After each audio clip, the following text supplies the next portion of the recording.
Hi, in front of me is Chuwi HiPad Max, and today I would like to show you how you can check a password added to Google Passwords Autofill. First of all, go into Devices Settings and scroll all the way down right away to access Google section. Now click on Autofill. Autofill with Google. Sorry, missed click.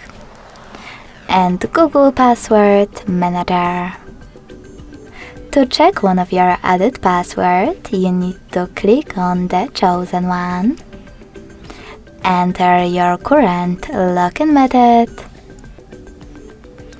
And then click on this eye icon right next to your password.